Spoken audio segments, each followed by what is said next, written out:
अनन्य चिंतन, अनन्य चेता सततम। पकड़ो इस बात को। अंदर से तुम्हारा चिंतन क्या चल रहा है? बाहर से आपकी सब सेवाएं हैं, पवित्र हैं, मंगल है, ठीक है। बात अंदर की, बाहर से शरीर पवित्र होने की बड़ी सुंदर सेवाएं हैं। अंदर चिंतन अगर राधा वल्लभ सिंह हरिवंश, राधा वल्लभ सिंह हरिवंश नहीं चल रहा है तो अभी अधूरा है कार्यक्रम। एक टांग के बल कैसे चला जाता है जानते हो? देखते हो कितने कष्ट पर चलते हैं। दो टांगों से कितनी आराम से चला जाता है। दो पंखों से पक्षी आकाश की यात्रा करता है। ऐसे ही शरीर से सेवा और मन से सुमिरन, इन दोनों से अध्यात्म की ऊंचाई पर पहुंचा जाता है। यदि शरीर से सेवा नहीं तो मन के सुमिरन में आप जो लगे हुए हैं उसमें संपूर्णतया आप नहीं लग पाएंगे। सेवा की अत्यंत आवश्यकता बड़े बड़े सिद्धों ने की। अगर शरीर सेवा में लगा, मन सुमिरन नहीं, तो सेवा में आप टिक नहीं पाएंगे, आपकी वासनाएं गिरा देंगी आपको। दोनों अत्यंत आवश्यक है, शरीर से सेवा और मन से सुमिरन। चाहे गृहस्थ हो चाहे विरक्त हो, अपनी अपनी पद्धति, निवृत्ति मार्ग परक सेवा, प्रवृत्ति मार्ग परक सेवा। जो शरीर से सेवा और मन से सुमिरन करते हुए एक ही मांग करता है कि मेरे सेवा और सुमिरन में कभी बाधा न पड़े, ना ही लोक ना परलोक ना अणिमादि सिद्धियां ना मान सम्मान, मुझे कुछ नहीं चाहिए, वही भगवत प्रेम को प्राप्त करता है। भगवत प्रेमी में भगवत चिंतन के सिवा, भगवत प्रेम के सिवा कोई मांग नहीं रहती। भारी विपत्ति, भारी अपमान, भारी दुख एक साथ टूट पड़े, फिर भी हमारा चित्त केवल प्रियालाल में, अन्य कोई भरोसा, अन्य आश्रय, कोई हाहाकार नहीं। जोई जोई प्यारो करे सोई मोहि भावे, यही प्रेम का लक्षण है। सर्वथा ध्वंस रहिता सत्यपि ध्वंस कारणम। यद्यपि सत्य है भारी विपत्ति, दुख और नाना प्रकार का उसके ऊपर प्रहार किया जा रहा है, पर वो उस समय भी सर्वथा ध्वंस रहता, एक भी वृत्ति प्रभु से नहीं हट रही, प्रभु में भगवदाकार। इसी का नाम प्रेम है। बाबा नाम की बड़ी महिमा होती तो क्या नाम से प्रेम, ज्ञान सब कुछ ठीक हो जाएगा? ऐसा अनुभव हो जाएगा और कुछ करने की जरूरत नहीं है। हाँ हाँ हाँ, नाम से सब कुछ हो जाएगा। भगवान से भी बढ़कर भगवान के नाम की महिमा है, परंतु नाम जपने में आसक्ति होना कोई खिलवाड़ थोड़ी है। नाम जपने में आसक्ति होना ये बड़ी कठिन बात है, सबसे कठिन बात है। वो धन्य है जो नाम जप में लगे हुए हैं। इसलिए हर साधक से प्रार्थना करते हैं, कहीं भी किसी भी सेवा में आप हैं, हमारी प्रार्थना, हमारी आज्ञा, जो आप चाहें वो मान लें। शरीर से सेवा कीजिए, हृदय से एक सेकेंड भी राधा वल्लभ सिंह हरिवंश नाम नहीं हटना चाहिए। आप यहां पेट भरने के लिए नहीं आए हैं, आप यहां श्री जी की प्राप्ति के लिए आए हैं। तो शरीर निर्वाह के लिए शरीर के द्वारा सेवा, और साधना उपासना अपने लक्ष्य की प्राप्ति के लिए अंदर से राधा वल्लभ लाल को हृदय ध्यान मुख नाम। बस निरंतरता इस बात में कान में डाल लो, चाहे कोई भी हो।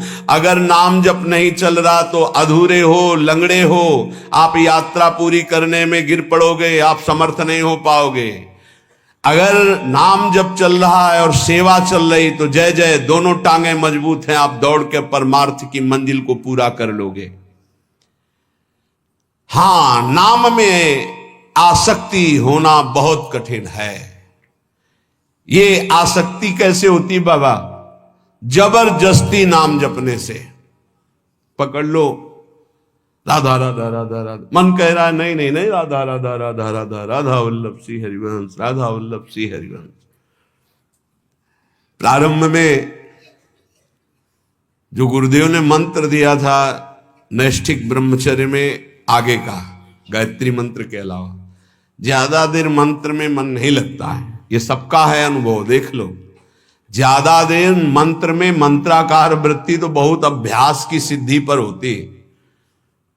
तो गुरुदेव भगवान पधार गए थे 2 वर्ष बाद ही, जो ही हमको दीक्षा मिली। 2 वर्ष बाद वयोवृद्ध बड़े भजनानंदी महापुरुष अंतर ध्यान। तो हमने कभी माना ही नहीं कि हमारे गुरुदेव पधार गए। समाधि जहां बनाई गई थी आज भी वहीं बनी हुई है।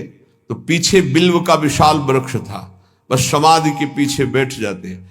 अब मन को हमें नाम में मंत्र में लगाना है तो शाम्ब सदा शिव, शाम्ब सदा शिव, शाम्ब सदा शिव, शाम्ब सदा शिव, 6 घंटे 8 घंटे ऐसे ही पूरा दिमाग गरम, पूरा साय मच जाता, शाम्ब सदा शिव, शाम्ब सदा शिव।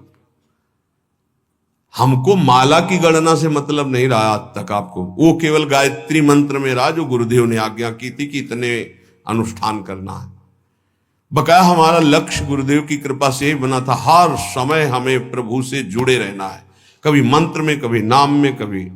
अब जब शैव उपासना थी 50 बार इस स्तोत्र का मानसिक होता था। नमामि समीसान निर्वाण रूपम विभुम व्यापकम ब्रह्म वेदस, नमामि समीसान निर्वाण रूपम विभुम व्यापकम ब्रह्मवेद स्वरूपम निजम निर्गुणम निर्विकार। बस शब्दों का चिंतन, एक एक शब्द का चिंतन।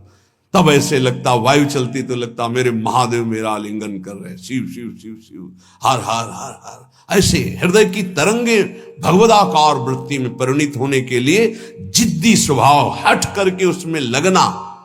बाबा कह रहे हैं नाम में आसक्ति कैसे होती? हठ पूर्वक नाम जप करने से।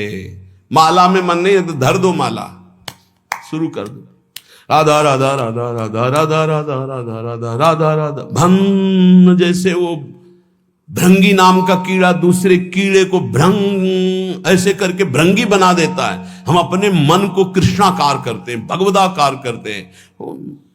1 घंटे 2 घंटे 4 घंटे लगे।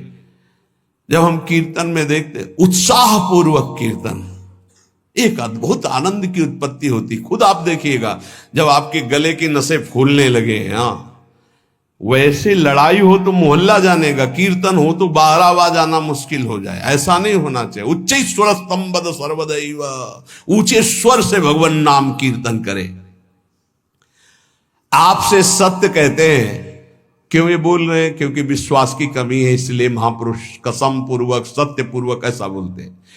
यदि आपको संसार की आसक्ति नष्ट करनी है, दुखों से पार जाना है, तो आप नाम जप में लग जाओ और नाम जप में जबरदस्ती लगकर आसक्ति पैदा कर लो नाम की। बिना नाम की आसक्ति के काम नहीं चलेगा। सच्ची आसक्ति नाम में हो जाए, बस अपने आप आनंद मगन रहेंगे। नाम चल रहा है ना, आनंद मगन रहेंगे। बड़ी बड़ी दिव्यताएं नाम जप में हुई। महर्षि तुकाराम जी महाराज एकांत मंदिर में बैठे हुए, विठ्ठल विठ्ठल विठ्ठलाम, केशव विठ्ठल विठ्ठल विठ्ठलाम, माधव विठ्ठल विठ्ठल। वीर शिवाजी दर्शन करने आए। कोई सैनिक नहीं, क्योंकि मर्यादा ऐसी होती, अपने पदाधिकार का अभिमान प्रदर्शन विज्ञजन नहीं करते हैं। वो बड़े बड़े सब संगीन लिए हुए उनके साथ साधारण धोती कुर्ता और एक पाग बंधी हुई और 2 अंगरक्षक बिना किसी अस्त्र शस्त्र के ऐसे ही नंगे पैर वहां पहुंचे, पाग उतारी, प्रणाम किया, बैठ गए। तुकाराम जी ने आंख खुलकर देखा, शिवाजी बैठ। बस 2 बार बाहर 1-2 गुप्तचर गुप्त रूप से, क्योंकि उस समय बहुत ही संकटपूर्ण स्थिति थी, दर्शन करने गए थे। नाम कीर्तन की मस्ती तो बैठे रहे। इतने में विपक्ष को जो म्लेच्छ आधिपति था उसको सूचना मिली, बिना किसी सेना के अंगरक्षक के शिवाजी महाराज तुकाराम जी के पास अमुक जगह दर्शन करने गए। इस समय मारने का बहुत बढ़िया अवसर है। बहुत ही उद्भट वीर और महाभागवत, बड़े बड़े भक्तों की चरण धूलि मस्तक पर रखने वाले, और वीरता की तो पूछो मत। और समर्थ स्वामी के शिष्य थे, कोई ऐसा ले, समर्थ गुरु रामदास जी महाराज। एक गुप्तचर भागते हुए आया और कहा, म्लेच्छ सेना आक्रमण के लिए तैयार हो चुकी है, ना यहां सेना है, ना यहां अंगरक्षक है। शिवाजी जानते थे नाम की महिमा। क्योंकि भक्तों का संग कर, बिल्कुल कोई डर नहीं। वही प्रीति का क्या लक्षण, विध्वंस की उपस्थिति होने पर भी विध्वंस रहता। तुकाराम जी की तरफ देखा, तुकाराम जी ने ऐसे समझ गए, विठल विठल, तार नहीं टूटा नाम। इतनी देर में घोड़ों की टाप गूंजने लगी, आसपास पूरा मंदिर म्लेच्छों की सेना ने कवर कर लिया और सेनाधिपति अंदर प्रवेश हुए, नंगी तलवार हाथ में लिए। केवल विठल विठल तुकाराम जी कर रहे हैं, बस कोई नहीं। पूरा मंदिर खाली, सामने चौड़े पे बैठे हैं वीर शिवाजी और 2 अंगरक्षक, कोई नहीं दिखाई। वहीं से आवाज लगाई कि हुजूर यहां तो कोई नहीं है, गलत सूचना मिली, छान मारो पूरा मंदिर। पूरा छाना गया, कोई नहीं। बोले वापस चलो, फिर सूचना गलत रही, वापस सेना चली गई। तब बोले शिवाजी कि प्रभु ये क्या था? बोले विठल के नाम का चमत्कार था, विठल के नाम का चमत्कार। एक बार दोनों महापुरुष श्री नामदेव जी और श्री ज्ञानदेव जी महाराज ब्रजमंडल की यात्रा में, प्यास लगी तो विनोद में अपनी सिद्धि का प्रयोग किया। ज्ञानदेव जी महाराज बड़े सिद्ध महापुरुष, उन्होंने बहुत सूक्ष्म रूप धारण किया और कुएं में जाकर जल पीकर आ गए और नामदेव जी से कहा हम तो पी आए। नामदेव जी से कहा आप, तो कहा आपके चरणों के प्रताप से पानी यहीं आ जाएगा। विठल विठल विठल विठल, जैसे नाम उच्चारण करे कुआं का पानी ऊपर बढ़ रहा है, सामने से कुआं के पानी की धार ऐसे बहने लगी। विठल विठल, आपको तो सूक्ष्म से धारण करके जाना पड़ा, नाम के बल से कुएं का पानी, ये आश्चर्य की बातें नहीं है। नाम सर्वाश्चर्य में है, नाम बिल्कुल जिनको विश्वास होगा। ये जो आप देख रहे हैं, ये डायलिसिस शरीर को नहीं देख रहे हैं, ये राधा नाम का प्रताप देख रहे हैं। आपसे सच्ची कहता हूं, ये हमारी तपस्या नहीं, हमारी साधना नहीं है, ये हमारा शरीर नहीं है, ये हमारा कोई महत्व नहीं है, ये मेरी लाडली के राधा नाम का प्रताप है। जब तक सुनवाना चाहती तो बैठे बैठे दहाड़ रहे, और जिस दिन सुनवाना ना चाहेंगी तो जैसे पुराना मकान ढह जाता है ऐसे ढह जाएगा। अर्जुन जी जब युद्ध समाप्त हुआ तो भगवान से कहा उतरिए प्रभु, क्योंकि पहले सारथी उतरता फिर रथी। तो भगवान ने कहा आज मैं पहले नहीं उतरूंगा, आज आपको उतरना पड़ेगा। तो उनका प्रभु आज तक का नियम रहा है, क्योंकि सखा भी है ना, इस पहले सारथी उतरे तो बोले अर्जुन पहले तुम उतरो, जो मैं आज्ञा कर रहा हूं, इस समय मैं आज्ञा कर रहा हूं। तो अर्जुन सीरियस समझ गए कि भगवान जो आज्ञा, सब तुरंत उतर पड़े। और जे भी भगवान हटे तो पूरे रथ में आग लग गई। बोले प्रभु ये क्या, बड़े बड़े दिव्यास्त्र नहीं जला सके, वो आज युद्ध की समाप्ति। बोले हां, मेरे संकल्प के द्वारा हर दिव्यास्त्र अपना प्रभाव दिखाकर नष्ट हो जाए, लेकिन आपके रथ को मेरे संकल्प रूपी कवच ने बचा रखा था। आज युद्ध पूरा हुआ और आज मेरा संकल्प हटा तो भस्म तो कब हो चुका था। तो जिस शरीर को आप देख रहे हो ये नष्ट कब हो चुका था। इसमें केवल राधा नाम प्रताप है, वो कोई चमत्कार इससे केवल नहीं माना जाता कि ऐसा नहीं, अतुलित बल है, असीम आश्चर्यमय है राधा नाम। आपको जो राधा नाम सुनने को मिल रहा है, जपने को मिल रहा है, श्री कृष्ण की अपार कृपा से हो रहा है। आप समझिएगा, कुछ भी नहीं दुर्लभ, कर तुम अकर तुम अन्यथा कर तुम, सर्व समर्थ, प्रभु को अधीन कर लेने वाला प्रभु का नाम है। इसलिए कह रहे, जब नाम में सच्ची आसक्ति हो जाएगी तो आप फिर इसकी महिमा खुद देखेंगे। सर्वाश्चर्य में, सर्वाश्चर्य में, अपने बस की बात नहीं है, सच्ची मानिएगा। महाराज एक और संशय है कि जब साधारण पतिव्रता अपने पति का वियोग होने पर शरीर नष्ट कर देती है, तो फिर प्रेमी जनों को अपने आराध्य देव की अनुभूति ना होने पर वो शरीर क्यों नहीं छोड़ देते? साधारण प्रेमी शरीर छोड़ दे, फिर ये तो भगवत प्रेमी, इनके शरीर क्यों बने रहते हैं, ये क्यों वियोग में शरीर क्यों नहीं नष्ट कर देते। जैसे गोपीजन, बाबा का उत्तर, तो क्या इनका प्रीतम अनित्य समझे हो क्या? अनित्य एक देशी होता है, नित्य सर्वत्र विराजमान होता है। बहुत सुंदर उत्तर दिया।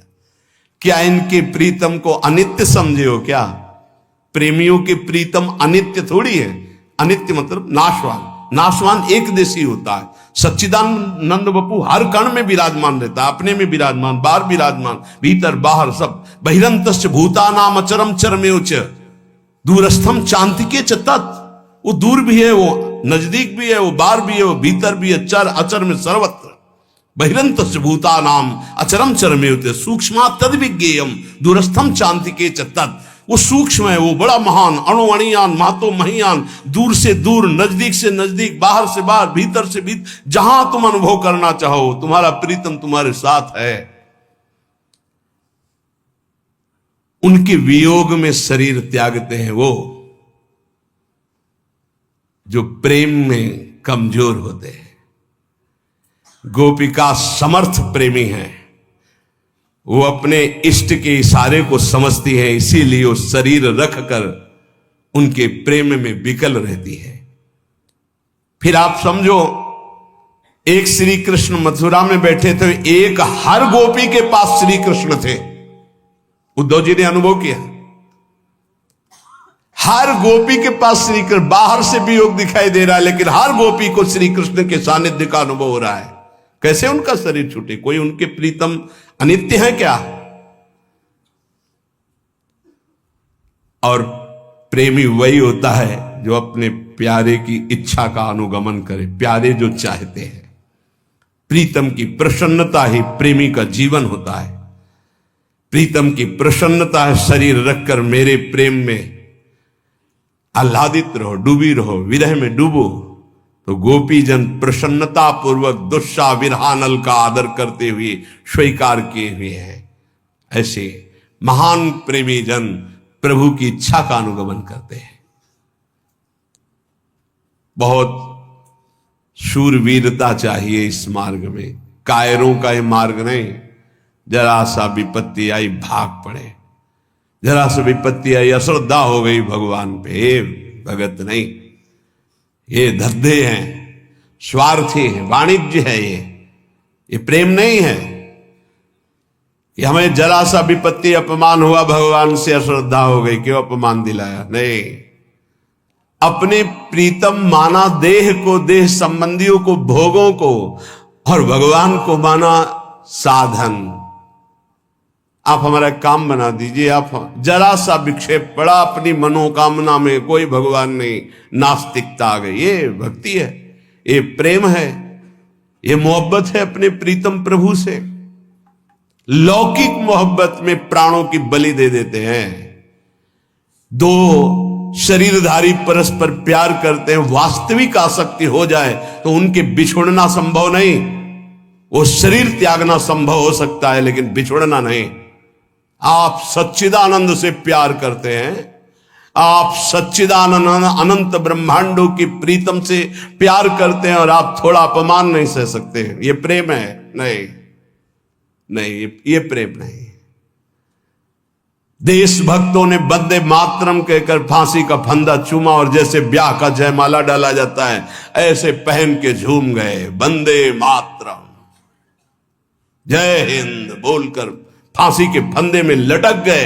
तेरे को लटकाना क्या, मैं खुद लटक रहा हूं। अपनी मातृभूमि के लिए प्राणों का बलिदान हंसते हंसते दे दिया। जब देखा शत्रु बंदी बना देंगे तो चंद्रशेखर आजाद जी ने अपने को शूट कर दिया। आखिरी गोली अपने लिए रखी, इन दुष्टों के हाथ नहीं, जब तक जीवित रहूंगा इनका नाश करूंगा। देशभक्ति, ये काम क्रोध लोभ मोह मद मत्सर, अनुकूलता प्रतिकूलता, निंदा स्तुति मान अपमान, ये हमको गिरा दे और हम भगवान के दास हैं, समझ में नहीं आया। सर्वथा ध्वंस रहिता सत्यपि ध्वंस कारण है। सर्वथा उसके ऊपर सारी विपत्ति, नाना प्रकार की सुख सामग्री एक साथ टूट पड़े तो भी ध्वंस रहता। राधा राधा राधा राधा, शरीर नष्ट कर सकते हो, मुझे नहीं। नैनम छिन्नन्ति शस्त्राणि नैनम दाति पावका न चैनम क्लेदयन्त्यापो न शोष्यति मारुता।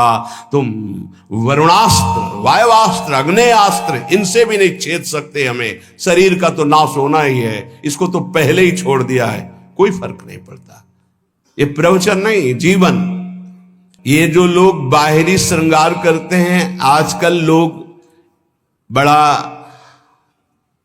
अपना अमंगल कर रहे हैं, अलौकिक भाव को लौकिक में लेकर के। बाबा कह रहे हैं ये माधुर्य का उपहास उड़ाते हैं। क्या उपहास उड़ाते हैं?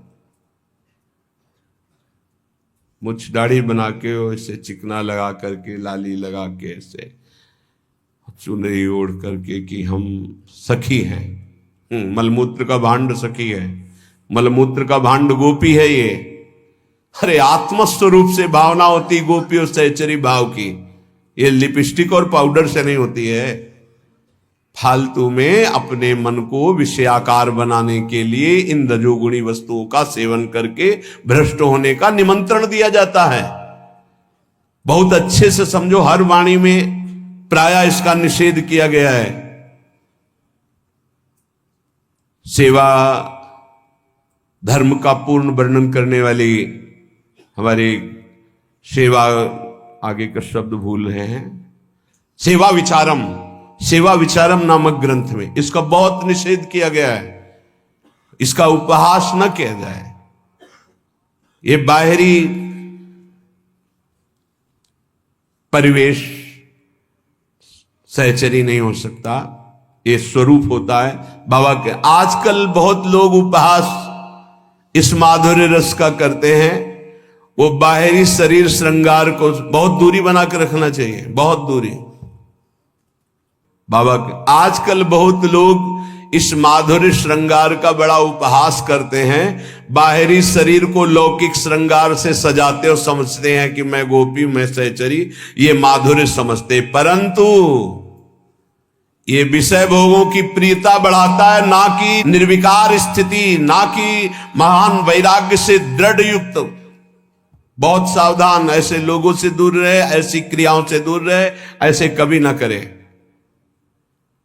शरीर में ये जो सांसारिक सुगंधित लेप हैं, इनके लगाने से रजोगुण बढ़ता है। रजोगुण से रागात्मक काम उत्पन्न होता है, काम भ्रष्ट करता है, ना कि भगवत स्वरूप प्रदान करता है। ये सहचरी बपू, गोपी बपू या सखा बपू, ये कोई ब्रह्मा के द्वारा रचे हुए बपू नहीं है। ये सच्चिदानंद भगवान प्रदत्त, भगवत प्रदत्त बपू हैं। जो भगवान का बपू वही सहचरी का बपू है, जो भगवान का बपू वही सखा का बपू है, जो भगवान का बपू वही गोपी का बपू है। समझो, बपू माने ये अंग।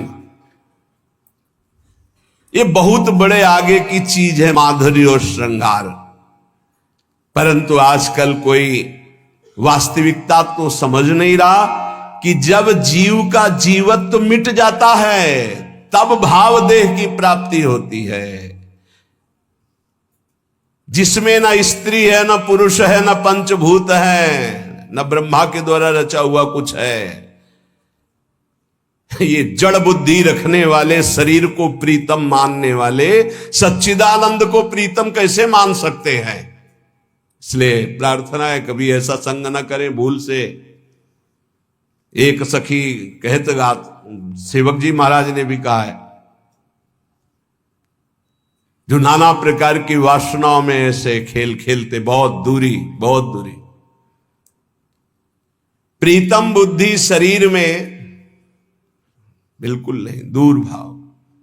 ये उन वैरागियों का है जो तीनों शरीर से वैरागी, स्थूल सूक्ष्म कारण। आप नागरीदास जी का अष्टक पढ़ के देखना, लिखा है ये परमहंसों का रस है, एकांतिक जिनका परमहंस स्वरूप। हंस ही नहीं, परमहंस स्वरूप, वो इस रस का। एक लंगोटी लगी नागरीदास जी के, 7-7 8-8 दिन लीला चिंतन में डूबे, वो सहचरी बपू। शरीर में एक लंगोटी है, पूरे में रज लगी हुई, वो सहचरी बपू नहीं। ऐसा नहीं, हाँ, चुनरी आदि प्रसादी जो हमारी महारानी जी की मिलती तो सर पे धारण करते हैं, उसको सिरहाने रखते हैं, उसको सिंहासन में विराजमान करते हैं। कोई ऐसा बाहरी परिवेश बना करके ऐसा निषेध है, हमारे आचार्यों ने निषेध किया है। बहिर्मुख पुरुषों की लेखनी से लिखी हुई पुस्तकों को पढ़ने से, बहिर्मुख कामी पुरुषों की संगति से, बहुत से विषयों के संयोग से, संसारी पुरुषों के प्रति ममता रहने से और बहुत समाज प्रिय होने से प्रेम नष्ट हो जाएगा। पहला, बहिर्मुख पुरुषों की संगति से, जो संसारी हैं, विषयी हैं, भोगी हैं, ऐसे पुरुषों के साथ खान पान सब नहीं। खान पान तो कीजिए रसिक मंडली माए, जिनके और उपासना तहां उचित ध्रुना है, मना करते हैं। ऐसे पुरुषों का संग, बहिर्मुख पुरुषों का संग, ऐसे जो बिल्कुल भगवत अनुराग से रहित है, कदापि किसी भी तरह इनका संग न किया जाए, नहीं तो पतन निश्चित है आपका। दूसरा, बहिर्मुख पुरुषों की बनाई हुई पुस्तकों को पढ़ने से, एक महत जन आए थे, बोले ये कुछ अनुभव है, पढ़ लीजिएगा ग्रंथ में, तो उनसे प्रार्थना की कि आपके आदर के लिए ले सकते हैं और रख सकते हैं, लेकिन स्वाध्याय नहीं कर सकते। स्पष्ट क्यों? अब हमें जरूरत नहीं स्वाध्याय की, हमारे गुरुदेव ने जो दे दिया है उसी से हमारे को समय नहीं है, तो हम और कुछ जानना नहीं चाहिए। जैसे कि हमको बिहारी जो जाना, हमें पता है हमारा रास्ता ये है, अब हम छठी करा से आगरा का रास्ता, दिल्ली का रास्ता, इधर का रास्ता, उधर का रास्ता, इनके किलोमीटर गिन के समय बर्बाद करने का हमारे पास समय नहीं है। बोले आप किसी को दे देना, हम कहा आपकी बहुत इच्छा है, रख दीजिए। स्पष्ट कि आप पढ़िएगा, हमारी अनुभूतियां, हमें आपकी अनुभूतियां नहीं, हमें अपने गुरुदेव की अनुभूतियों के अनुसार चलना है, अपने गुरुदेव प्रदत्त मंत्र और आराधना में तन्मय होना है। हमारे पास समय नहीं है आपकी लेखनी पढ़ने का। स्पष्ट ये हम इसलिए आपको कह रहे हैं कि आपको ये जीवन में उतारना है, कुछ भी मिला पढ़ने नहीं। बहिर्मुख पुरुषों के द्वारा बनाई हुई पुस्तकों को पढ़ने से प्रेम क्षीण हो जाता है। स्थिति प्रज्ञ महापुरुषों के वचन पढ़ने हैं, वो भी इष्ट मिले और मन मिले, मिले भजन रस रीति, तहा निसंग कोहे मिलिए, तासों कीजे प्रीति। तीसरा, बहुत साधन शास्त्रों का अभ्यास करने वालों से व्यवहार नहीं रखना चाहिए, बहुत अंतराय पड़ता है, बहुत अंतराय। अपने इष्ट के विरुद्ध बात होगी तो आपको असहनीय हो जाएगी, हृदय की स्थिति में क्षोभ पहुंचेगा, और अगर उनके अनुकूल चल दिए तो आराधना छूट जाएगी। इसलिए बहुत मिले वो संग नहीं, संग वही जो इष्टाकार वृत्ति करवा दे। कामी पुरुषों का संग, रागी पुरुषों का संग, ममता युक्त पुरुषों का संग का त्याग कर दे, नहीं तो प्रेम में बाधा खड़ी हो जाएगी। और बहुत समाज प्रिय बनने की चेष्टा, यहां वहां दौड़ भागे सब, इससे प्रेम क्षीण हो जाएगा, जो पूज्य बाबा कह रहे हैं। ये ध्यान रख ले जीवन में कि जिस मार्ग में हम चले उसमें बहुत बड़ी बाधा है। बहिर्मुख पुरुषों की संगति, बहिर्मुख पुरुषों के द्वारा रची हुई बनाई हुई पुस्तकों के पढ़ने से, बहुत से साधनाभ्यासी शास्त्राभ्यासी इनका संग करने से, और कामी पुरुषों के संग से, और समाज प्रिय बनने की लालसा से साधन मार्ग छूट जाएगा, भजन मार्ग छूट जाएगा, प्रेम में कमी आ जाएगी। तो प्रेमी को कब तक भजन करना चाहिए?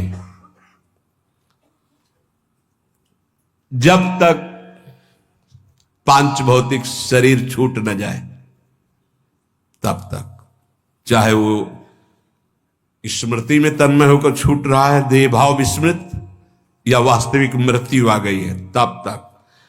सोने से लेकर मरने तक, अब सो गए, मूर्छित हो गए, मर गए, उसकी बात अलग है, लेकिन इसके अलावा जितनी चेतना है उसमें नाम नहीं छूट सकता, भजन नहीं छूट सकता। कारण कि विषयाशक्ति भजनानंदी में रहती नहीं। उसका भजन स्वाभाविक जैसे मशीन कर रही हो ऐसे हृदय में होता है। गाढ़ अनुराग से ध्येय का कभी विस्मरण होता नहीं। विषयों में अनुराग होता नहीं। कागज के घोड़े पर कौन सवारी करके यात्रा करना चाहेगा? जो बालक होगा, अज्ञानी होगा। ऐसे ही ब्रह्मा के रचे हुए सब कागज के घोड़े हैं, मायाकृत। प्रेमी जन इनका आदर नहीं करते, इसलिए उनका निरंतर भगवदाकार ध्यान सच्चिदानंद में रहता है। पर यह ध्यान रहे कि जब तक शरीर का ध्यान है और जब तक शरीर जिंदा है तब तक भजन न छूटने पावे, नहीं तो माया का प्रवेश हो जाएगा। अंतिम श्वास तक निरंतर भजन तो प्रेमी अपने प्रेमास्पद प्रभु को प्राप्त कर लेता है। नियम ये कि जीते जी चाहे सिद्ध ही हो जाए तो उनका स्वाभाविक भजन होता है। और साधक का तो यही प्राण है भजन। अपने जीवन को भगवत चरणारविंद में अर्पित करके निरंतर नाम जप का ऐसा अभ्यास करो, कोई वस्तु व्यक्ति स्थान तुम्हारे नाम जप को छुटा ना पावे। भारी से भारी संपत्ति या विपत्ति भजन को रोक ना पावे, यही साधना है। आप लोग बड़े भाग्यशाली हैं जो पूर्ण संसार का त्याग करके श्री धाम वृंदावन का आश्रय लेकर प्रिया प्रीतम की प्राप्ति के लिए। इसलिए दो प्रार्थनाएं, सेवा शरीर से निरंतर जो भी हो रही है वो प्रभु को अर्पित करते हुए और अंदर से निरंतर भजन करते हुए। हमारा सोना निरंतर, हमारा शयन भी सेवा है, क्योंकि हम 4 घंटे 5 घंटे शयन करते हैं, इंद्रियां फिर स्वस्थ होती है, फिर सेवा में लगते हैं। हमारा शौच स्नान जाना भी सेवा के अंतर्गत ही है, क्योंकि शौच स्नान करके तिलक धारण करके हम फिर सेवा में उपस्थित होते, वो भी एक सेवा का अंग है। हम निरंतर सेवा और सुमिरन में रहे, हमको और कोई सिद्धि नहीं चाहिए। इसी से सब लाभ प्राप्त हो जाएगा, सब अध्यात्म की भूमिकाएं जागृत हो जाएंगी। शेष चर्चा आगे। श्री राधा वल्लभ लाल की।